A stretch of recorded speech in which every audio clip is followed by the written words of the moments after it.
pagi teman-teman. Selamat pagi. Selamat pagi Bapak dosen. Kami dari kelompok 2 MPLKA akan mempresentasikan hasil diskusi kami. Sebelum kami mempresentasikan hasil diskusi kami akan memperkenalkan diri satu persatu. Saya sendiri atas nama Alif Rizkiawan Nama Samon dengan NIM 19238-2005. Selanjutnya saya akan persilakan kepada teman-teman lain untuk memperkenalkan nama masing-masing.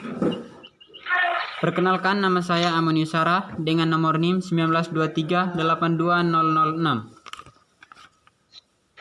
Perkenalkan, nama saya Philip Istihotel, NIM 192382031. Perkenalkan, nama saya Pilihan Rubu dengan NIM 192382010. Baik, sekarang kami akan mempresentasikan hasil diskusi kami. Kepada materi pertama saya persilakan. Menurut pengertian manajemen sumber daya manusia, diketahui bahwa manajemen SDM adalah suatu proses yang menangani berbagai masalah pada ruang lingkup karyawan, pegawai, buruh, manajer, dan tenaga kerja lainnya untuk dapat menunjang aktivitas organisasi atau perusahaan yang mencapai tujuan yang telah ditentukan. Yang pertama, menurut analisa saya, Tuan John merupakan seorang yang sangat tergiur dengan harta, sehingga Tuan John sangat mudah dipengaruhi oleh ajakan atau tawaran untuk bekerja di perusahaan yang gajinya lebih tinggi atau lebih besar.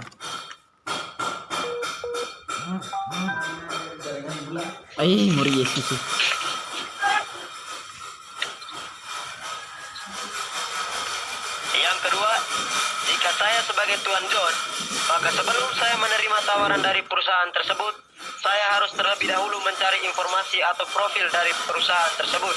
Apakah sesuai dengan yang dibicarakan atau tidak? Dan apakah sesuai dengan profesi yang kita miliki?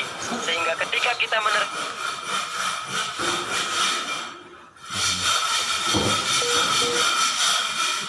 dapat sesuai dengan profesi, reputasi, atau gelar yang kita miliki, sehingga apa yang kita kerjakan di perusahaan tersebut dapat berjalan dengan lancar. Jikalau kita menerima tawaran dari suatu perusahaan tanpa melihat profil dari perusahaan tersebut, apakah sesuai dengan yang dibicarakan atau tidak, dan apakah sesuai dengan profesi yang kita miliki, sehingga ketika kita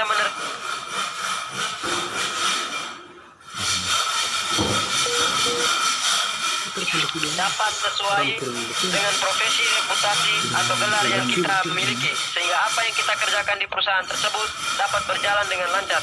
Jikalau kita menerima tawaran dari suatu perusahaan tanpa melihat profil dari perusahaan tersebut, maka kita tidak akan bisa bekerja dengan baik, karena tidak sesuai dengan profesi yang kita miliki, meskipun di perusahaan tersebut memiliki gaji yang besar. Maka dari itu, sebelum kita menerima tawaran dari suatu perusahaan, kita harus terlebih dahulu mencari informasi atau profil yang berkaitan dengan perusahaan tersebut. Menurut manajemen, informasi adalah perencanaan pengadaan, pengelolaan, distribusi, alokasi sumber daya untuk mempersiapkan dan memfasilitasi kehidupan. Yang pertama-tama perusahaan sebelum menjalankan usaha di tengah wabah pandemi COVID-19. Kepala perusahaan atau manajer harus menerapkan 3 hal pokok. Yang pertama, mengantisipasi COVID-19 pada pekerja baru dengan tindakan pencegahan seperti perilaku hidup sehat serta program keselamatan dan kesehatan kerja. Yang kedua, membuat rencana kegiatan pandemi COVID-19 dengan tujuan memperkecil risiko penularan di tempat kerja.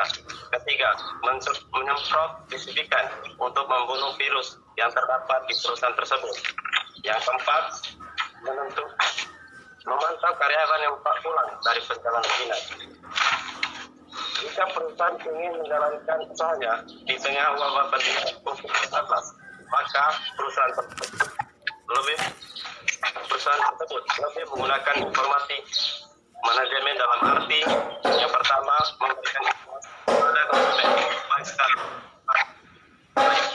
Kedua, hubungan antara pelanggan atau konsumen. Tiga, membuat promosi penjualan yang tepat dan tepat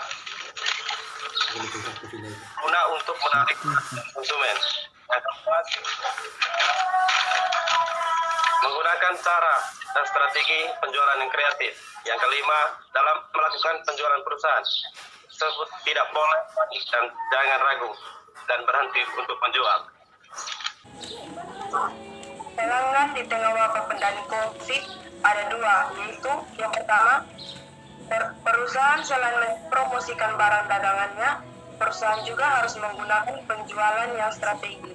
Penjualan yang kreatif misalnya dalam penjualan produk perusahaan tidak memasarkan produk, tetapi perusahaan membuat suatu tayangan atau video pada media sosial atau email pelanggan dengan diwakili suatu hal yang bersifat umum, sehingga pelanggan selain menonton siaran yang perusahaan buat. Yang kedua, perusahaan tidak boleh panik dalam memasarkan produknya karena banyak bisnis yang gagal karena adanya kepanikan tentang wabah COVID-19, sehingga pelanggan tidak mempercayai bisnis yang dijalankan oleh perusahaan tersebut. Tetapi perusahaan tersebut harus meyakinkan pelanggan dengan berbagai cara yang menarik, sehingga pelanggan yakin dengan memberi produk dari perusahaan tersebut. Hasil presentasi kami mengambil kesimpulan dari kedua materi praktikum, yaitu praktikum 9 dan praktikum 10. Kesimpulannya, yang pertama, jika kita ingin menerima tawaran dari suatu perusahaan, sebaiknya terlebih dahulu kita mencari informasi atau melihat profil atau mencari informasi tentang perusahaan tersebut. Kita bisa mengetahui apakah perusahaan tersebut di bagian bidang yang kita kerja itu sesuai dengan profesi kita atau tidak. Terus yang kedua, pada praktikum 10 kami mengambil kesimpulan bahwa jika sebuah perusahaan ingin menjalankan usahanya di tengah wabah pandemi COVID-19, maka perusahaan tersebut harus memberikan informasi manajemen, dalam arti memberikan informasi kepada konsumen, baik secara online, memperkuat hubungan antara perusahaan dengan pelanggan atau konsumen, buat promosi penjualan yang tepat yang dapat menarik perhatian dari konsumen, menggunakan cara dan strategi penjualan yang kreatif. Yang terakhir, dalam melakukan penjualan, perusahaan tersebut tidak boleh panik dan jangan berhenti untuk menjual. Karena jika perusahaan itu panik, maka pemasaran produknya akan gagal. Terima kasih presentasi kami. Jika ada yang kurang atau ada kesalahan kata dari kami mohon maaf.